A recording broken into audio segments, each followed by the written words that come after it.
अल्हम्दुलिल्लाह रब्बिल आलमीन वस्सलातु वस्सलामु अला रसूलिहिल करीम व अला आलिहि व अस्हाबिहि अजमईन। अम्मा बअद अऊज़ु बिल्लाहि मिनश शैतानिर रजीम। बिस्मिल्लाहिर रहमानिर रहीम। व लक़द यस्सरनल क़ुरआन लिज़्ज़िक्रि फ़हल मिन मुद्दकिर। बिस्मिल्लाहिर रहमानिर रहीम। रब्बिश्रह ली सदरी व यस्सिर ली अमरी वहलुल उक़दतम मिन लिसानी यफ़क़हू क़ौली।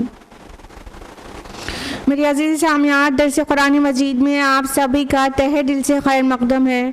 अस्सलामु अलैकुम व रहमतुल्लाहि व बरकातुहू। कैसे आप सभी लोग? अल्हम्दुलिल्लाह। अल्लाह ताला से दुआ है कि वो आप सभी को अच्छा रखे, आपकी सेहत और आपके ईमान की हिफाजत करे, आपको दुनिया और आखिरत दोनों में कामयाबी अता करे, आमीन। कौन सी सूरह चल रही है दर्स कुरान मजीद में? सूरतुल फुरकान। So last week we have started सूरह फुरकान, राइट? तो स्टार्टिंग की आयत में हम लोगों ने जाना था, सबसे पहली आयत में जाना था कि अल्लाह ताला ने अपने बंदे के ऊपर यानी मोहम्मद रसूलुल्लाह सल्लल्लाहु अलैहि वसल्लम पर कुरान फुरकान बनाकर नाजिल किया और मकसद ये है कि तमाम जहां वालों को ख़बरदार कर दिया जाए। और फिर अल्लाह सुब्हान ताला ने अपनी हस्ती और अपनी कुदरत का ज़िक्र किया और फिर शिर्क का ज़िक्र आया कि कुछ लोग हैं जिन्होंने अल्लाह को छोड़कर और इलाह बना लिए हैं जबकि वो खालिक नहीं मखलूक हैं। और कुरान मजीद के मुतालिक मुशरिकीन के बहुत सारे एतराज़ात दर्ज किए गए, जैसे कि नबी सल्लल्लाहु अलैहि वसल्लम के मुतालिक कहते थे कुरान आपने ख़ुद गढ़ लिया है, अपने से लिख लिया है, या तो आपको कोई हेल्प करता है आपके पीछे से और उससे वो आपको नकल करवाता है, इमला कराता है और इस तरह से आप या इसको अल्लाह का कलाम कह के पेश कर देते हैं। और कभी कहते थे कि ये तो पिछलों के अफसाने हैं, जैसे पहले लोग की कहानियाँ हैं उसी को दर्ज कर दिया गया।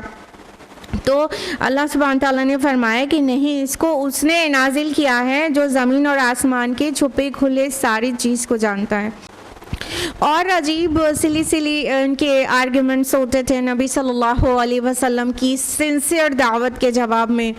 कहते थे कैसा नबी है कि ये खाना भी खाता है, बाज़ारों में घूमता है, और क्यों नहीं इसके साथ कोई फ़रिश्ता उतार दिया गया, वो उसकी अर्दली में होता और जैसे कोड़ा लिए हुए होता और कुछ भी कोई गलत करता तो वो कोड़ा ही लगा देता, मतलब कोई तो होता इसके साथ, क्यों खजाना नहीं इसके साथ उतार दिया गया, और या तो कोई इसका बाग होता जिसके फलों को ये खाता। मतलब कहने का इनका था कि कोई बड़ा आदमी होता और ये नॉर्मल सा इंसान जो रोज़ हमें मुलाकात हो जाती है वो नबी अल्लाह ने चुन लिया।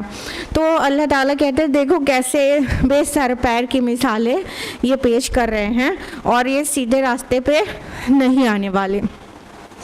यहाँ तक हुआ था लास्ट वीक।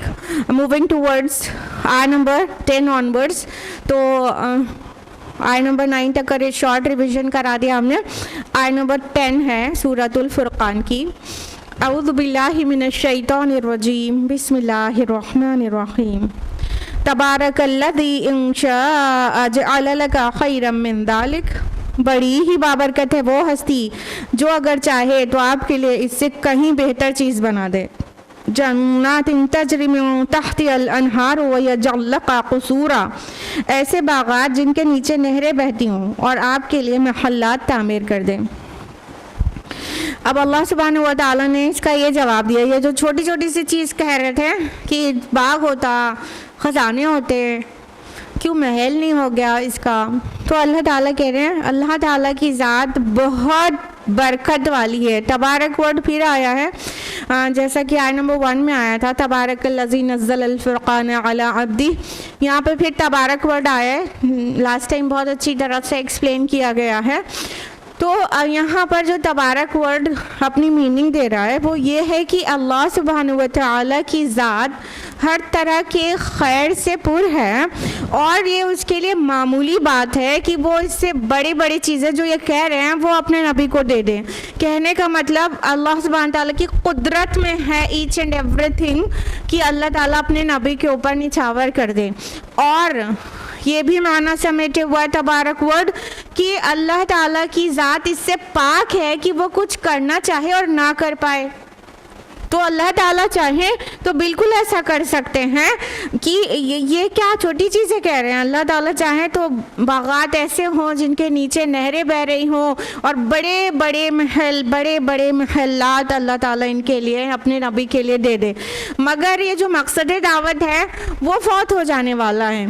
मतलब अगर नबी को अल्लाह ताला तमाम अंबिया को ऐसे दुनियावी चीज़ें इतनी सारी नवाज देता तो कौन है जो बहुत बड़ा अमीर होता और बहुत बड़े माल और दौलत वाला होता वो भी साथ में ना हो लेता। यहाँ मकसद तो कुछ और है। तो अल्लाह ताला ने अपने नबियों को बहुत तरह की आजमाइशों में रखा है और दुनियावी मालो असबाब के बजाय उनका किरदार, उनका अखलाक, उनकी सीरत, उन पर ईमान लाने वाले लोगों के अंदर की तब्दीलियाँ, ये सब चीज़ जो जिनके पास आंखें हैं तो वो ये चीज़ें देखें। तो ये तो मकसद ही नहीं है कि कोई बादशाह जैसे को नबी बनाया जाए और फिर वो उसी तरह से मतलब रोब में चले और फिर ही ये बात मानेंगे। यहाँ पर वयजल लगा कसूरा जो लफ्ज़ आया, कसूर कसर की जमा है। कसर माना महल होता है, एक्चुअली कसर पक्के घर को कहते हैं। तो जैसे बस्तियों में जो सब कच्चे घर होते हैं लेकिन जो पक्का घर होता है उसको कसर कहते हैं। तो इसीलिए कसर का बेहतरीन तर्जुमा हवेली होगा। तो हवेली या महल को जो बहुत पुख्ता होते हैं उनको कसर कहते हैं। तो अल्लाह ताला कह रहे एक कसर नहीं, बहुत सारे कसूर अल्लाह ताला चाहें तो अपने नबी सल्लल्लाहु अलैहि वसल्लम के लिए दे दें। ये अल्लाह की कब्ज़े कुदरत में है ये चीज़ कि अल्लाह ताला अपने नबी को ये सब चीज़ें नवाज दें। लेकिन ये तुमने देखा तो क्या देखा? ज़ाहिरी चीज़ें देखा। तुम उसके सीरत और अखलाक को देखो, उसकी हमदर्दी और उसकी शान रहमत को देखो। आय नंबर 11 है बल कज़्ज़बू बिस्साअति व अतदना लिमन कज़्ज़ब बिस्साअति सईरा। असली बात यह है कि इन लोगों ने क़यामत को झुठला दिया है और जो क़यामत को झुठलाता है उसके लिए हमने भड़कती हुई आग तैयार कर रखी है। ये है वो असली बात जिसकी वजह से बेमतलब के वो आर्ग्यूमेंट्स दे रहे थे। बात ये नहीं थी कि वो चाहते थे कि बस इनके महल हो और इनके पास ख़जाने हो और इनके पास बाग हो तो हम इनके ऊपर ईमान ले आएंगे। बात तो ये थी कि मानना नहीं चाहते थे। रीज़न यहाँ पे दिया गया, असल में ये क़यामत के इनकारी थे। बल कज़्ज़बू बिस्साअ, क़यामत को साअ घड़ी को कहते हैं, घड़ी। तो साआ वो घड़ी मतलब अस्सा जो आएगा तो वो घड़ी कहलाएगी जिस वक्त सब पेरिश हो जाएगा, पूरी ज़मीन भूचाल से हिला दी जाएगी और सब मर जाएंगे और फिर सब का रिज़रेक्शन होगा और अल्लाह के हुज़ूर हिसाब किताब के लिए पेश किए जाएंगे। तो उस घड़ी को साआ कहते हैं, यानी वो specific hour, the specific hour that is the day of judgment. तो यहाँ पर साआ क़यामत ही मुराद है। साआ कुरान मजीद में कई जगहों पर आया है क़यामत के लिए। तो मेन मसला उनका ये था कि ये ज़िम्मेदार नहीं होना चाहते थे कि हमारे अमाल का जायज़ा लिया जाएगा और एक एक चीज़ का हिसाब होगा। अगर ये मान लेते हैं तो बहुत ज़िम्मेदार हो के उन्हें दुनिया में ज़िंदगी गुजारनी पड़ेगी और ख्वाहिश नफ्स की इताअत से बाज आना पड़ेगा, ख़ानदान और आबा व अजदाद के चलन की पैरवी से रुकना पड़ जाएगा। तो मसला ये था, मानना नहीं चाहते थे आखिरत को और इल्ज़ाम लगा रहे थे हमारे प्यारे मासूम नबी के ऊपर और डिमांड्स कर रहे थे इंतहाई घटिया किस्म की डिमांड्स जो बिल्कुल चाइल्डिश नेचर की थी। तो मसला इनका जो था वो यहाँ पर बयान कर दिया गया कि एक्चुअली इन्होंने क़यामत को झुठला दिया था और जो क़यामत को झुठलाएगा ना तो अल्लाह ताला कह रहे हैं हमने उसके लिए सईर मुहैया कर रखी है। सईर वो जहन्नम के एक लेवल का नाम है देयर आर 7 लेवल्स ऑफ जहन्नम। और साइर माना होता है भड़कती हुई आग, ब्लेजिंग जो लाइट होती है, बल्कि फायर, ब्लेजिंग फायर। तो वो जो जलती सुलगती और भड़कती हुई आग है उसको साइर कहते हैं। तो अल्लाह ताला फरमाते हैं कि जो भी क़यामत को झुटलाएगा उसके लिए साइर तैयार कर रखी है हमने। आयत नंबर 12, इज़ा रअतहुम मिन मकानिन बईदिन समिअू लहा तग़य्युज़न व ज़फ़ीरा। और जब दूर से वो उनको देखेगी तो वो सुनेंगे उसके जोश को और उसकी फुंकार को। अब यहाँ पर जो आग है उसको जैसे ज़ी अक्ल मेंशन किया गया है, इसके ऊपर मुफस्सिरून 2 अलग अलग राय देते हैं।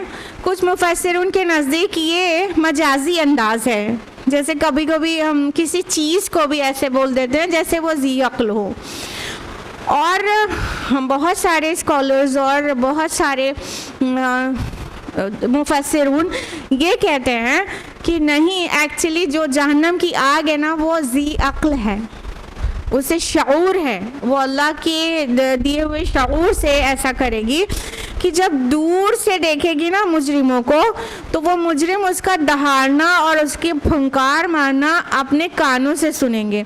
यानी कि वो इतनी अपने शिकार के लिए इतनी कॉन्शियस है और कि वो उन्हें तलाश रही है, गोया अभी उनका हिसाबो किताब कंप्लीट भी नहीं हुआ और इस आग के नोटिस में वो आ जाएंगे और उन्हें देखकर गैज़ो गज़ब से वो दहाड़ने लगेगी। यहाँ पे तग़य्युज़ जो वर्ड आया है वो गैज़ से है। गैज़ माना सभी जानते हैं, गुस्सा होना, भड़कना, बिफरना।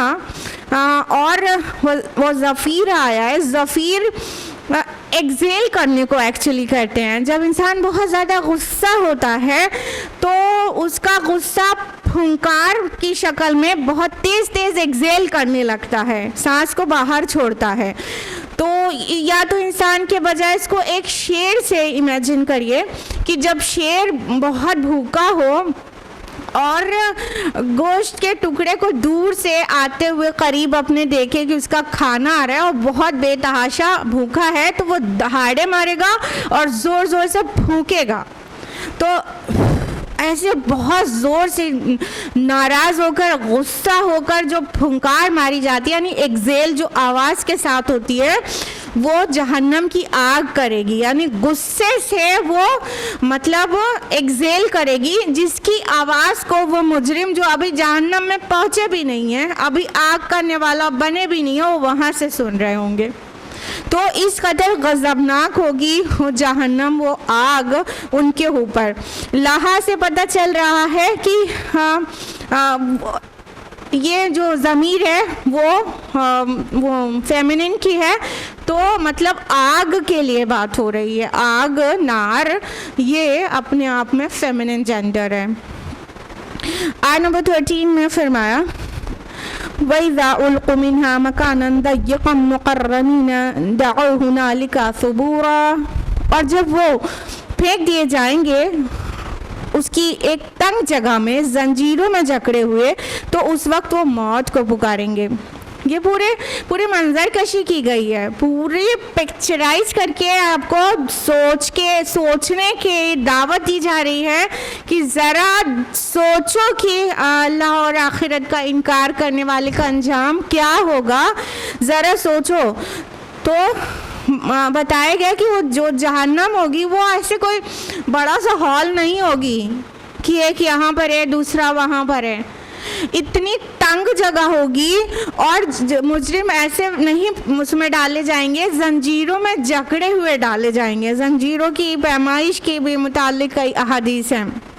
तो जब जंजीरों में जकड़े हुए, मकानन दय्यक़ा आया है, दय्यक़ मीन्स होता है तंगी, टाइटनेस, टाइट जगह, बहुत स्पेस जहाँ कम हो। तो तो ऐसी तंग जगह में ठूस से जाएंगी जैसे बोतल के अंदर किसी को भर दिया जाए तो इंसान को मतलब कितनी टाइटनेस फील होगी, उतनी तंग जगह पर। और सूरह हुमज़ा सूरह नंबर 104 आयत नंबर 8 में भी हम पढ़ते ही हैं, इन्नहा अलैहिम मूसदा, वो उनके ऊपर से बंद की हुई होगी, यानी एकदम टाइटली सबको ठूस के रख के नहीं, डाल के नहीं, ठूस के, उर्दू में बेहतर लफ्ज आएगा, ठूस के बंद कर दिया जाएगा। तो इतने मतलब एक तो इस कदर गर्मी और शिद्दत होगी और ऊपर से एकदम एक दूसरे के करीब करीब होंगे, ठूसे हुए होंगे, बहुत तंग जगह में होंगे और और जंजीरों में भी जकड़े होंगे कि कुछ हरकत भी नहीं कर सकते हैं जो चाहते हैं।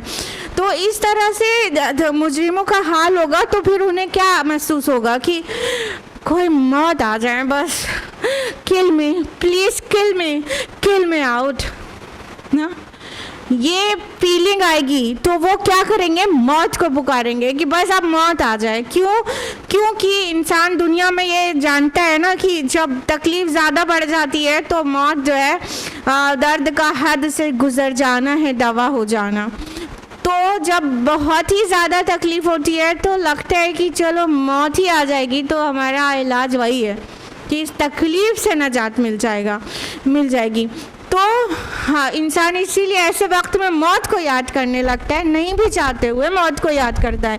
तो इतनी तंगी और इतनी मुश्किल में, इतने बड़े अज़ाब में होंगे कि बस कहेंगे कि बस मारे डालो तो अच्छा है, और मैं मर गया होता तो अच्छा है, और मौत कब आएगी, मौत मौत मौत पुकारेंगे।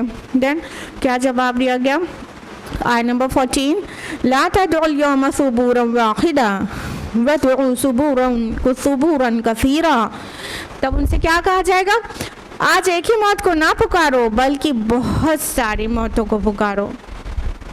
यानी तुमको एक मौत की ज़रूरत नहीं है, तुमको पल पल मरना है, पल पल मरना है, मर मर के जीना है, जिसको सूरतुल आला सूरह नंबर 87 आयत नंबर 13 में कहा गया, सुम्मा ला यमूतु फीहा वला यहया, कि ना उसमें फिर जिएगा और ना मरेगा। तो कंडीशन ये रहेगी कि इंसान न जी पा रहा होगा और न ही उसको मौत आएगी, और इसी जीने मरने की तकलीफ में हमेशा रहेगा। तो कहा नहीं, तुम एक मौत को क्या पुकार रहे हो, तुम बहुत सारी अमवात को पुकारो, तुम्हें पल पल मर मर के जीना है। और आप सबको पता है मौत वहाँ आने की नहीं है, वहाँ की जो ज़िंदगी है वो दायमी है। फर्स्ट लाइफ ये है और सेकेंड लाइफ वो होगी, 2 ही लाइफ का कॉन्सेप्ट है, तो वो दायमी ज़िंदगी होगी। वो उसके बाद मौत से और तीसरी लाइफ में एंट्री नहीं मिल जाएगी। तो मौत नहीं आएगी और मौत से ज़्यादा तकलीफ जिंदा रहने में हो रही होगी, इसलिए मौत मौत पुकारेंगे कि काश मर जाएं, और कब मर जाएंगे। आयत नंबर 15, कुल अज़ालिका खैरुन अम जन्नतुल खुल्दिल्लती वुक़िदल मुत्तक़ून। आप कहिए कि क्या ये अंजाम बेहतर है या हमेशा रहने की वो जन्नत जिसका वादा किया गया है मुत्तक़ी बंदों से। कानत लहुम जज़ाअन व मसीरा, उनके लिए वो होगी बदला और उनके लौटने की जगह। अब देखिए साइमल्टेनियस कंट्रास्ट आ गया, दोनों ही तरफ मंजर सामने ला दिया गया कि अभी भी तुम गैर जिम्मेदार रहना चाहते हो क्या, तुम जिम्मेदार बनो, अदरवाइज तुम्हारा ये अंजाम होगा, 2 में से एक अंजाम होगा। तुम जिनका मजाक उड़ा रहे हो, जिनको अपनी तमस्खुर का ज़रिया बना रहे हो, वो लोग कैसे होंगे कि ज़रा सोचो कि क्या वो अंजाम बेहतर है जो पहले सुनाया जा चुका, या फिर जन्नत का मंजर पेश किया गया कि वो जन्नत जिसका वादा मुत्तक़ियों से किया गया है, और वो उनके लिए उनकी जज़ा होगी, उनके अमल की जज़ा होगी, और क्या ही बेहतरीन लौटने की जगह होगी। अब जन्नतियों का, मुत्तक़ियों का जिक्र करके एक तरफ जो मुसलमान परसिक्यूटेड हैं उनके ज़ख्मों पर मरहम भी लग रहा है, और दूसरी तरफ जो नहीं मान रहे हैं उनको दावत फ़िक्र दी जा रही है। कुछ तो सोचो, ज़रा गौर करो, ज़रा होशमंदी से काम लो। तुम क्यों ऐसी जगह पे जाना चाहते हो जहाँ जाने के बाद मेरे पछतावे के कुछ हाथ नहीं आएगा। एक तरफ ये भड़कती हुई आग है और इतना टाइट स्पेस है, और दूसरी तरफ वो जन्नतें हैं जिनके नीचे नदियाँ बहती हैं और नहरें बहती हैं और बागात हैं और महलात हैं और शानदार मेहमान नवाजी है। तो ये बेहतर है या वो बेहतर है? दावत फ़िक्र दी जा रही है सोचने की। मौलाना मौदूदी ने ये भी लिखा है कि अगर किसी को ऐसा लग रहा है कि जब ये आखिरत के ही इनकारी हैं तो फ़ायदा क्या है जन्नत जहन्नम की मेंशनिंग करके, जब पहले ही से मान ही नहीं रहे हैं तो उसके आगे डिटेल देने का क्या बेसूद लग रहा है। लेकिन उन्होंने उसको लॉजिकल रिप्लाई दिया है कि मतलब इंसान सोचे कि या तो हम जैसा इनकार कर रहे हैं, जो कुफार सोचे कि हम अगर इनकारी हैं तो या तो हम सही हैं और जो मोहम्मद रसूलुल्लाह सल्लल्लाहु अलैहि वसल्लम दावत दे रहे हैं वो गलत हैं। तो अगर ऐसा हुआ तो क्या होगा? तो भी मर के सब मिट्टी हो जाएंगे और आगे कुछ नहीं होना है। चलो ठीक है, तो उनका भी बराबर वो जो कर रहे हैं, लेकिन उनको कोई नुकसान नहीं हो रहा, वो भी मिट्टी हम भी मिट्टी, बराबर हो गया, कोई उनको नुकसान नहीं हमको नुकसान नहीं। दूसरा ऑप्शन क्या है? या तो वो सही है और हम गलत हैं, यानी मोहम्मद रसूलुल्लाह सल्लल्लाहु अलैहि वसल्लम की जो दावत है वो सच्ची है, वो चीज़ होने वाला है, तो फिर हम अगर गलत हैं यानी क़यामत आएगी और उठाए जाएंगे और हिसाब किताब होगा। अगर ऐसा हो गया तो क्या होगा कि वो लोग तो सब जन्नत में होंगे जो मान गए, और जो नहीं माने उनको इतनी बड़ी सज़ा मिलेगी। तो दावत फ़िक्र दी जा रही है कि अभी भी सोच लो, अभी ऑप्शन तुम्हारे हाथ में है।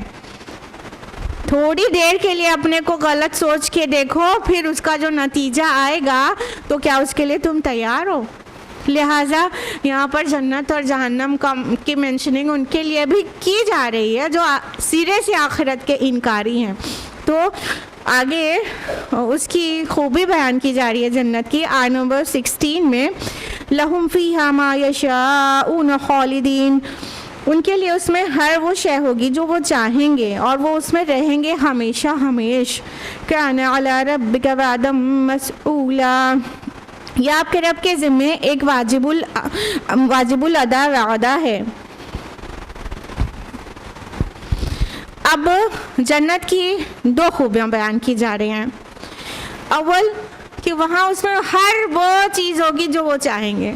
सुभान अल्लाह, ये कितना बड़ा इनाम है। इंसान दुनिया में बहुत कुछ चाहता रहता है और उसे हासिल नहीं कर पाता है, हाँ कि नहीं? आप में से कोई भी ऐसा ना होगा जिसकी कुछ दबी ख्वाहिशात ना हो जो आज तक वो उससे नहीं पूरी हुई हैं। हाँ, किसी को ब्यूटीफुल होने का बहुत शौक़ है, खूब स्किन उसकी शानदार हो, और किसी को बहुत दौलतमंद होने का शौक़ है, किसी को बादशाह बनने का शौक़ है, इधर ग़ुलाम हो और इधर खुद्दाम हो और बस आप खोरे लेके घूमते रहें और बड़ी इज्जत हो। किसी को शोहरत का शौक़ है कि पूरा सब लोग मुझे जाने, मुझे मेरे नाम से पहचाने। पता नहीं और कितने शौक़ होते हैं, मोटे मोटे हमने बताया ना, आपके और छोटे छोटे भी हो सकते हैं जो आज तक पूरे नहीं हुए। जन्नत में क्या है सबसे अमेजिंग चीज़ कि जो भी चाहोगे वो मिलेगा, कोई ख्वाहिश अब दबी ना रह जाएगी। इंसान के अंदर कुछ ऐसी ख्वाहिशात होती हैं जो दुनिया में सिर्फ अल्लाह ताला के लिए हैं, के वो सिफात सिर्फ अल्लाह ताला की और इंसानों के पास नहीं है। As for example then and there चीज़ों का होना, कुन फयकून, हम बस ऐसे चाहें और हो जाए ऐसा होता है? हम टाइम एंड स्पेस कॉम्प्लेक्स में रहते हैं। we are required to put constant efforts to achieve something ना, लेकिन अल्लाह ताला कहते कौन और वो हो जाता है। तो ये वाली सिफत भी बंदों को मिल जाएगी, अभी चाहा अभी हाजिर हो गया। कुछ कुछ भी एफर्ट के बगैर चाहा और हाजिर हो गया। इंसान मौत को नापसंद करता है, हमेशगी चाहता रहता है। अभी देखिए एजिंग के ऊपर कितनी वो चलती रहती है ना, साइंटिफिक रिसर्चेस, कि किसी तरह बूढ़ा ना हो इंसान और मौत के ऊपर फतह हासिल कर ले। ये सब रिसर्चेस चल रहे हैं। मौत को नापसंद करता है, हमेशगी चाहता है। तो वहाँ ये भी हो जाएगा कि यहाँ तो हम सिर्फ ये जानते हैं कि अल्लाह ताला हमेशा से हमेशा रहेगा, उसको ज़वाल नहीं है। लेकिन जन्नत में जाने के बाद फिर इंसान भी हमेशा रहेगा, तो वो भी हासिल हो जाएगा। इंसान इख्तिदार चाहता रहता है तो उसे ज़मीन के छोटे छोटे टुकड़ों का इख्तिदार मिलता है, लेकिन पूरी कायनात का इख्तिदार किसी को मिल ही नहीं सकता। तो अल्लाह ताला जो अपना ये वाली सिफत है मलिक होने वाली, तो वो भी जन्नत में इंसानों को दे देगा कि वो बादशाह होंगे। क्या पता आपको 2-4 गैलेक्सीज आपके अंदर दे दी जाए इंशाल्लाह। मिल्की वे गैलेक्सी नहीं, उससे बहुत बड़ी बड़ी गैलेक्सीज के ऊपर आप राज करें। हाँ, तो ये बहुत सारी ऐसी चीज़ें हैं जो दुनिया में इंसान कोई बड़े से बड़ा बादशाह और बहुत बड़ा मिनिस्टर हो उसको भी हासिल नहीं हो सकती, कभी भी नहीं। ये कुछ हमने 3 ऐसी चीज़ें बताई जो सिर्फ अल्लाह ताला के पास हैं, लेकिन अल्लाह ताला अपनी इन सिफात को भी बंदों में शेयर करेगा। तो जन्नत में जो चाहेंगे मिलेगा। दूसरी जो सिफत बयान की गई जन्नत की, वो खालिदीन, कि वो उसमें हमेशा रहेंगे। दुनिया में चाहे जितनी भी बड़ी नेमत मिलती है तो उसके छिन जाने का ख़तरा बना रहता है, और अगर ज़िंदगी भर तक वो नहीं छिनी तो मौत तो है ही, इसलिए कि आप का जो एसोसिएशन था दुनियावी चीज़ों से वो पूरा ख़त्म हो जाने वाला है। तो जब मर जाने वाले हैं तब तो वो अलग हो ही गया, उस चीज़ से छिन गया। तो ये जन्नत की खूबी है कि वो क्या है कि वो हमेशगी वाली है और वहाँ से कभी नहीं निकाला जाएगा। वहाँ किराएदार नहीं है, आपकी मकान मालिक दरवाज़ा खटखटा के गएगा, बहुत इतने बड़े महल में आराम कर लिया, अब चलिए निकलिए जाइए जहन्नम में, ऐसा नहीं होगा। वो क्या होगा, वो हमेशगी वाली जगह होगी।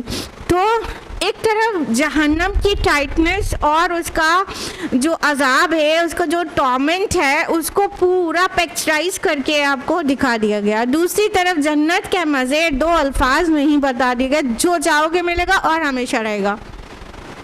पूरा पिक्चराइज हो गया वो भी कि कितनी शानदार होगी जन्नत, और एक्चुअली हम यही चाहते हैं।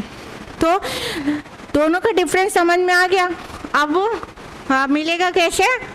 हमारी अपनी चॉइस है, ये हमारे आमाल के बदले में मिलेगी। चाहे तो रब और रसूल की माने और ये जन्नत में हमेशगी वाले ऐशो इशरत को अपने मुक़द्दर में लिखाएं, या तो फिर रब और रसूल की बातों को इनकार किए रहें, पसे पुश्त डाले रहें, मनमानी वाली ज़िंदगी गुजारें और अल्लाह न करे ऐसे परसिक्यूशन में जाएं। Choice is yours. और क्या कहा गया? वादा मसूला, ये एक वाजिबुल अदा वादा है। देखिए वादा मसूला लफ्ज़ आया है, इसको जैसा बेस्ट ट्रांसलेट कर सकते हैं वो ये किया गया है कि वाजिबुल अदा वादा, लेकिन इसका जो लिटरल ट्रांसलेशन, लिटरल मीनिंग आ रहा है वो ये कि वो वादा जिसके बारे में पूछ सकते हैं आप। तो अल्लाह ताला ने मुत्तकियों से जन्नत का वादा किया है, बल्कि अल्लाह ने सौदा कर लिया है, और वादा किया है कि जो तक़वा वाले होंगे तो उनको अल्लाह ताला जन्नत ऐसी नसीब करेगा जिसके नीचे नहरें बह रही हैं। तो अल्लाह ताला का वादा कभी झूठा हो सकता है, कच्चा हो सकता है, भूलने वाला हो सकता है, पक्का पुख्ता सच्चा वादा है। तो वो ऐसा वादा है कि कोई वहाँ पे सवाल कर सकता है उसका कि मेरे अल्लाह आपने वादा किया था मुत्तकियों से, सो आई एम अमंग्स दोज, कह सकते हैं। जैसा कि दुआ सूरह आल इमरान की आयत नंबर 194 में दर्ज ही है कि क्या मांगते हैं लोग कि रब्बना आतिना मा वअदतना अला रसूलिका वला तुखज़िना यौमल क़ियामा इन्नका ला तुख़लिफ़ुल मिआद। है हमारे परवरदिगार, तूने अपने रसूलों के ज़रिए हमसे जो वादे किए वो पूरे फरमाइए और हमें क़यामत के दिन रुसवा न कीजिएगा। बेशक आप वादे के ख़िलाफ़ नहीं करते हैं। तो करेंगे ना अपने वादे का सवाल नेक बंदे, तो ये सवाल करने लायक वादा है। अब अपने रब से क्लेम करो जाके, अल्लाह पाक आपने कहा था तक़वा इख्तियार करो, हमने तक़वा इख्तियार किया था और आपका वादा था इसका बदला जन्नत है। तो अल्लाह ताला भूलेंगे तो है नहीं, लेकिन ये ऐसा वादा है जो कोई भी मतलब सवाल करे तो कर सकता है। बस ये है शर्त की तक़वा वाकई तक़वा हो, ज़ाहिर को तक़वा ना समझ बैठे हों हम कि अपने ज़ाहिर को आरास्ता पैरास्ता कर लिया और हमने कह दिया हम बड़े मुत्तक़ी हैं। आयत नंबर 17, वयौम यहशुरुहुम वमा यअबुदून मिन दूनिल्लाह, और जिस दिन वो इनको और जिनके ये लोग अल्लाह के सिवा जिनको पूछते हैं उन सब को जमा करेगा।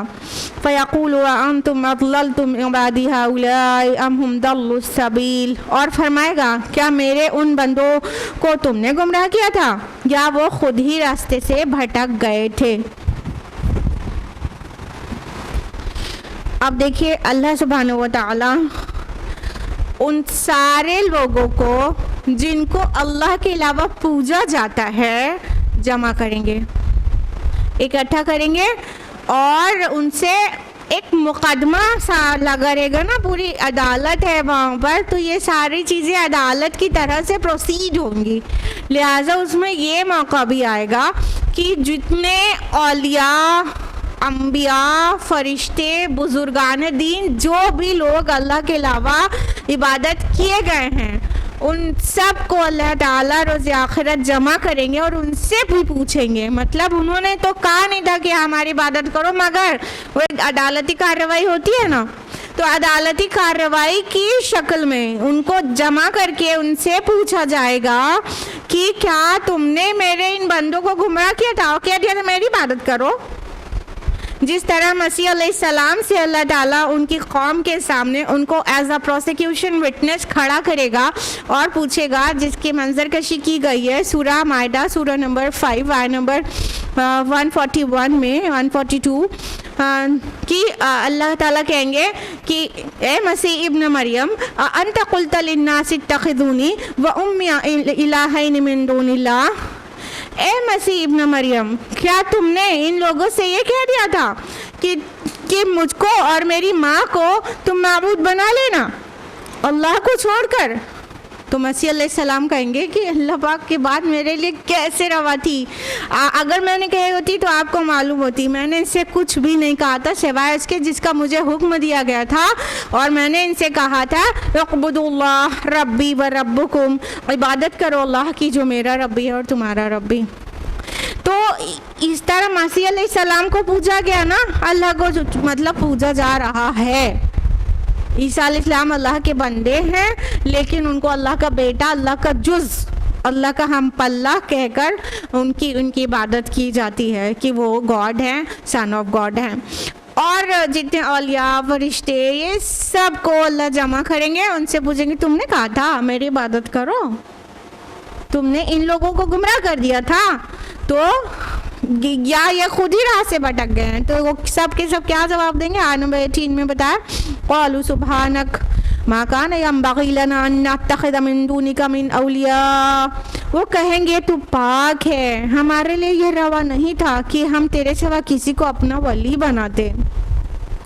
वलकिन मत्तअतहुम व आबाअहुम, लेकिन है परवरदिगार तूने इनको और इनके आबा व अजदाद को दुनिया का साजो सामान दिया, हत्ता नसुद्दिक्र व कानू कौमम बूरा, यहाँ तक कि वो याद दहानी भूल गए और तबाह होने वाले लोग थे।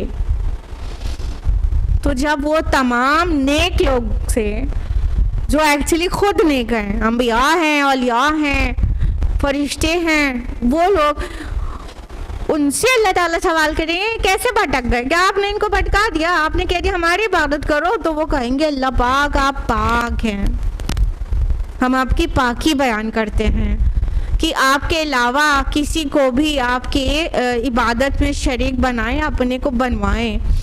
और हमने इनसे ऐसा कुछ भी नहीं कहा था, बल्कि हमारे लिए तो ये रवा ही नहीं था, ये ज़ेब ही नहीं देता हमको कि हम अपना वली, अपना मददगार, अपना पुष्टपना, अपना मौला किसी और को बनाए। तो क्या है, अल्लाह वलीउल्लज़ीना आमनू ना, ईमान वालों का वली अल्लाह ताला है। और जो लोग अहले कुफ्र का वली कौन है? एग्जैक्टली शैतान है। This is in the light of आया ऑफ सूरा बकरा 257, राइट। तो अल्लाह के नेक बंदों का वली खुद अल्लाह ताला है। तो वो कहेंगे कि ऐसा हमको ज़ेब ही नहीं देता कि हम अपना वली और पुष्टपना किसी और को बनाए सिवाय आपके, बल्कि ये ऐसे भटक गए मेरे अल्लाह क्योंकि इनको और इनके आबा व अजदाद को आपने बहुत कुछ अता कर दिया था। आपने इनमें मताए दुनिया दे दिया था, दुनियावी साजो सामान दे दिया था, लिहाजा ये क्या हुआ, ये भूल गए, ये आपको भूल गए, याद दहानी को भूल गए, नसीहत को भूल गए, और ये तबाह होने वाले लोग थे। यहाँ पर क्या वो लोग क्या रीज़न देंगे कि अल्लाह पाक इनके जो वो गुमराह होने की वजह है ना, ये दुनियावी मालो असबाब बन गया। ऐसा होता है ना, बहुत ध्यान से समझिए और उसके ऊपर गौर व फिक्र करिए। जब किसी को अल्लाह ताला दुनिया में बहुत कुछ अता कर देते हैं तो वो अपने को बड़ी चीज़ समझने लगता है, और अगर उसके आबा व अजदाद को भी दिया गया था, वो नया आमिर नहीं है, पुराना रईस है, तो वो अपना इस्तेहकाक समझने लगता है, ये मेरा हमारों का हक है, गोया ये मतलब वी डिजर्व इट। ये जो ख़ानदानी अमीर होता है ना, और ज़्यादा अकड़ा हुआ होता है कि जैसे उसे किसी नसीहत की ज़रूरत नहीं है, क्योंकि अल्लाह उनसे राज़ी है, उनके पूरे ख़ानदान से राज़ी है, तभी तो सब के सब इतना दिए गए हैं प्लेंटीफुली, इतने अमीर हैं, इतने असबाब उनके पास हैं, जनरेशन से चल रहा है। तो जो जनरेशन से अमीर होता है, क्योंकि आबाहुम भी कहा गया ना, मत्ताअहुम व आबाहुम, इनको आपने बहुत सारा दुनिया का मैदा दे दिया था और इनके आबा को भी दे दिया था, इनके फोर फादर्स को भी दे दिया था। तो जो चूँकि कई जनरेशन के अमीर लोग तो जैसे नसीहत कबूल करना ही नहीं चाहते। क्यों? एक फंडा उनका होता है कि अगर हमसे अल्लाह राज़ी नहीं होता तो क्यों दिया होता इतना, यानी अल्लाह हमसे राज़ी है, यानी दुनियावी अता को, दुनियावी मालो असबाब को अल्लाह की रज़ा का सिंबल समझते हैं। लिहाजा वो किसी रसूल और किसी दाई की आवाज़ पर लबैक नहीं कहते हैं, और वो ये दिखाना चाहते हैं कि ऑलरेडी अल्लाह हमसे राज़ी है, हमें ज़रूरत नहीं है अपने अमाल की इस्लाह की और आपके किसी दावत की या आपके किसी रिमाइंडर की, क्योंकि ये भूल गए, अब जिक्र को भूल गए। अब जिक्र ये किताबुल्लाह भी है, और अब जिक्र द रिमाइंडर है, रिमाइंडर्स को भूल गए। और अब जिक्र नसीहत को भी कहते हैं, जिक्र माना नसीहत भी होता है, तो नसीहत को भूल गए। किसी की नसीहत पसंद नहीं आती, अमीरजादों को किसी की नसीहत पसंद नहीं आती, वो चाहते हैं हमें ना बताओ, हमसे अल्लाह ऑलरेडी राज़ी है, हाँ, और तुम्हारी हैसियत नहीं है हमारी बताने की, लिहाजा वो गुमराह हो जाते हैं। इसके कंट्रास्ट में क्या होता है, जब इंसान के पास परेशानियां होती हैं, खुसूसन और माली तंगी आती है, तो वो मसाइब में एक फितरी बात है कि बहुत इंसान, सब तो नहीं, 100% तो नहीं, उनमें से बहुत इंसान अल्लाह की तरफ पलटते हैं, एक बार सोचते हैं कहीं अल्लाह नाराज़ तो नहीं है। कोई हमको कोई भी मतलब गम लगता है तो हम लोग जल्दी से सोचते हैं ना कि वो हमने फलां को ऐसे कह दिया था, वो अल्लाह को बुरा तो नहीं लगा जिसके जवाब में ये हो गया ना, सोचते हैं ना।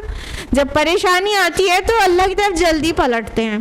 तो अगर दुनिया में परेशानी और तंगी ना आए तो फिर पलटना भूल जाते हैं, हमेशा खुशहाली है, हमेशा माल असबाब की फरावानी है, तो फिर जिक्र को भूल जाते हैं। तो इसलिए जो तंगी है ना वो भी बहुत अच्छी है, क्योंकि कम अज़ कम वो आजिज़ी और इनकिसारी हमारी मेंटेन रहने देती है या तो बढ़ाती है ना।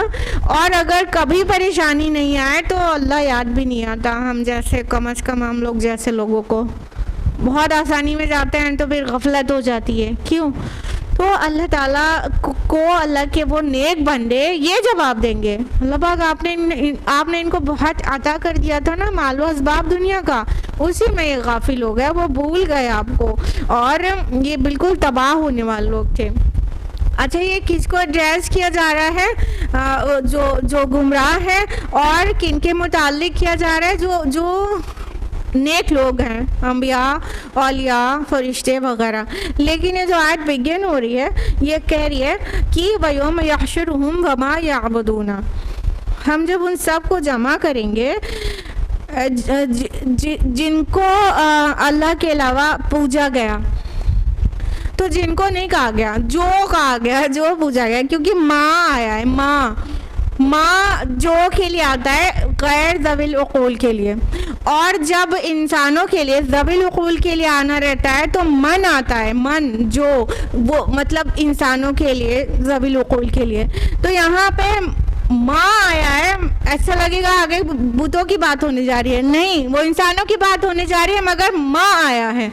क्यों? मन क्यों नहीं आया? वो लोग इंसानों में से क्यों?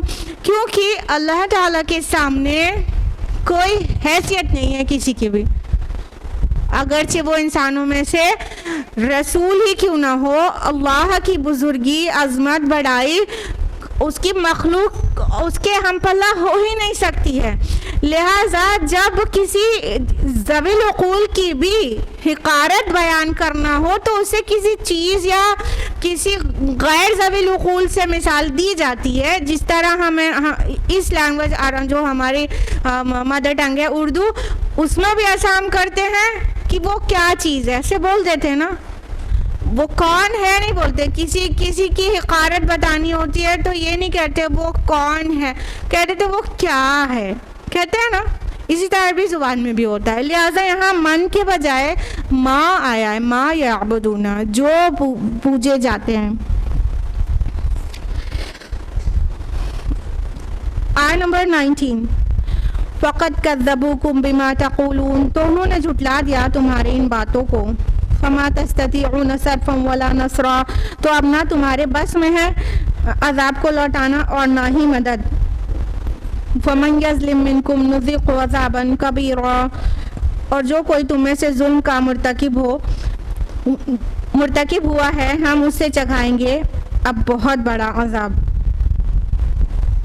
तो इनको जिससे आसरा था कि ये मेरे सिफारिशी होंगे अल्लाह के यहाँ, या किसी ने माबूद ही मान लिया था, तो वो सामने है, उन्होंने तो इनकार कर दिया। हमने नहीं कहा इनको कभी हमारी इबादत करना हमारे पीछे, हमने नहीं कहा। सब कह देंगे, मसीह अलैहिस्सलाम भी कह देंगे अपनी पूरी कौम के सामने, और तमाम औलिया, अंबिया या जो भी लोग पूजे गए अल्लाह के अलावा, वो सब कह देंगे हम पहचानते नहीं इनको हटाइए हमारी नज़र के सामने से। इन्होंने हमारे पीछे आपके बजाय हमारी इबादत की, तो शामत भुला देंगे उन सब की, वो एकदम इनकार कर देंगे।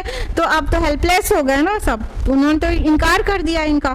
तो अब मुजरिमों से कहा जा रहा है अब तुम्हारे पास कोई मदद के लिए नहीं है। कौन करेगा मदद? जिनकी तुम आसरा लेके बैठे थे उन्होंने तो झुटला दिया सामने, यानी बाकायदा पूरा अदालती कार्रवाई हुई और उस उन्हीं से गवाही दिलवा दी गई। उन्होंने कहा हमने तो कभी कहा ही नहीं और हम बिल्कुल ही नापसंद करते हैं इनकी ये हरकत, हमारे पीछे अगर इन्होंने ऐसा किया तो बिल्कुल इनकारी हो जाएंगे। तो फरमाया गया अब तो कोई भी नहीं है तुम्हारी मदद के लिए। और अब हकीकत में ये है कि जिन्होंने इतना बड़ा जुल्म किया है, और यहाँ जुल्म से मुराद यकीनन कुफ्र और शिर्क है, जिन्होंने इतना बड़ा जुल्म किया है उनको अजाब के अलावा कुछ नहीं पहुँचेगा और बहुत बड़ा अजाब पहुँचेगा। आयत नंबर 20, वमा अरसलना क़ब्लक मिनल मुरसलीन इल्ला इन्नहुम लयाकुलून अत्तआमा व यमशून फिल अस्वाक़, और आपसे पहले हमने जितने भी रसूल भेजे हैं वो सब खाना भी खाते थे और बाज़ारों में चलते फिरते भी थे। वजअलना बअदकुम लिबअदिन फितना, और हमने तुम्हारे बाज़ को बाज़ के लिए आजमाइश बनाया है। अतस्बिरून, तो ए मुसलमानों, क्या तुम सब्र करते हो? वकान रब्बुका बसीरा, और आपका रब सब कुछ देखने वाला है।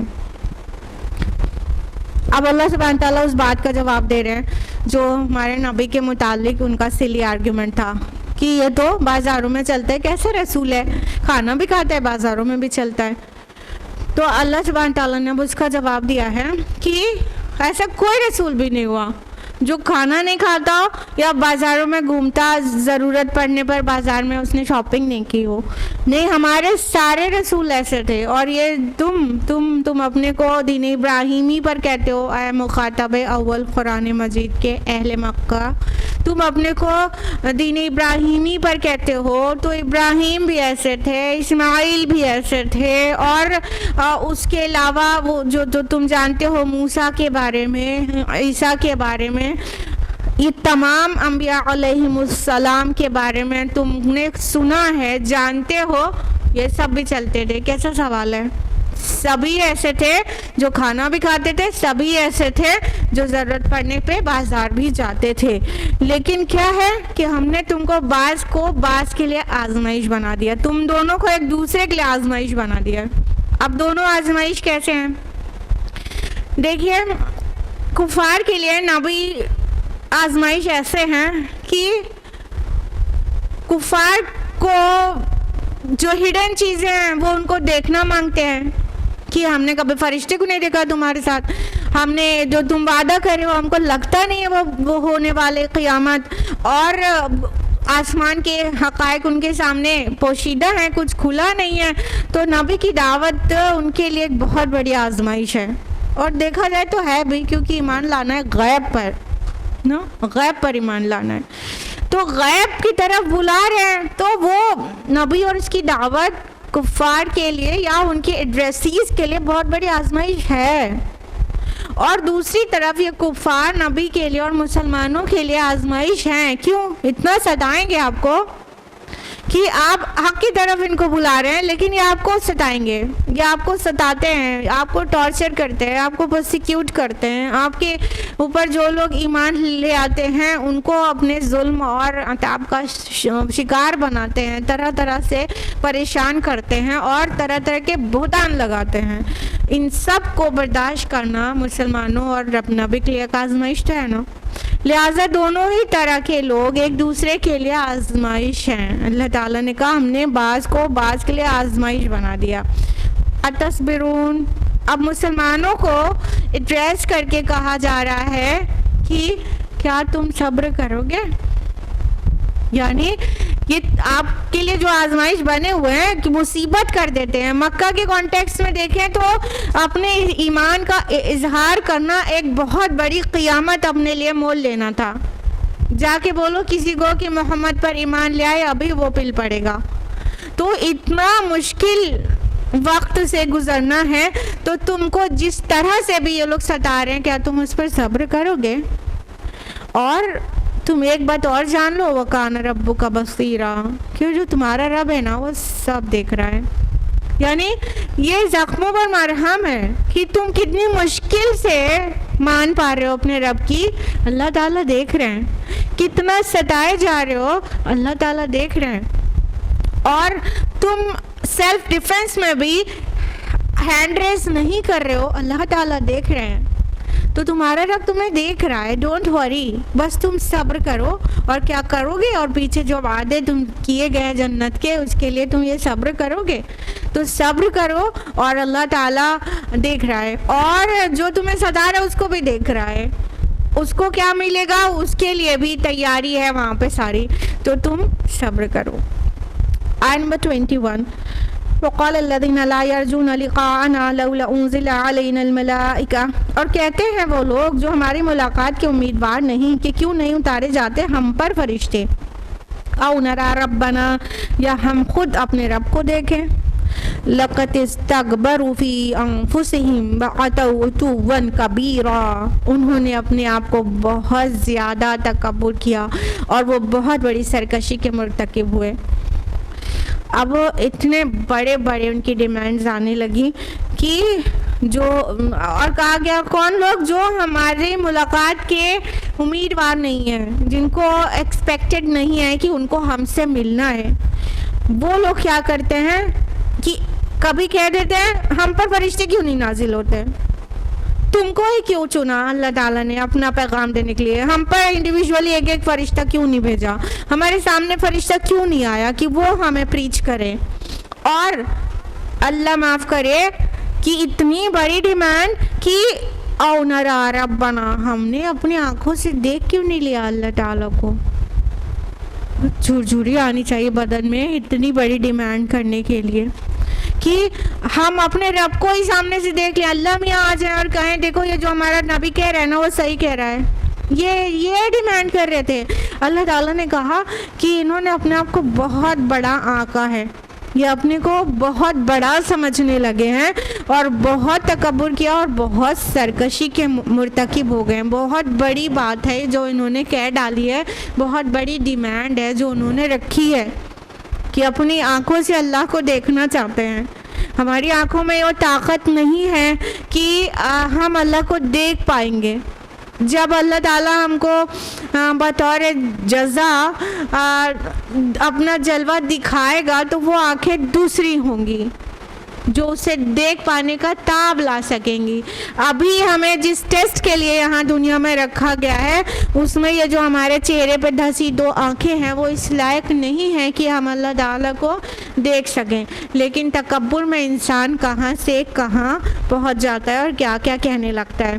तो ऐसा जवाब दिया गया कि तबीयत सही हो जाए। आयत नंबर 22 में फरमाया यौम यरौनल मलाइकत ला बुश्रा यौमइज़िन लिल मुजरिमीन, जिस दिन वो फरिश्तों को देखेंगे उस दिन मुजरिमों के लिए कोई अच्छी खबर नहीं होगी। व यक़ूलूना हिज्रम महजूरा, और वो कहेंगे कि कोई रोक हायल हो जाए, ना ना ना ना।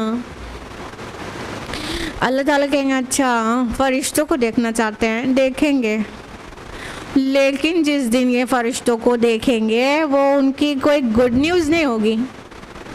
कब फरिश्तों को देखने लगेंगे सभी लोग? बिल्कुल हालत निज़ाम में जाने के बाद जब फरिश्ते इनकी रूह को कब्ज़ करने के लिए आएंगे तो जो इनकारी है, जो कुफ़ार में से हैं, उनको कौन से फरिश्ते लेने आएंगे?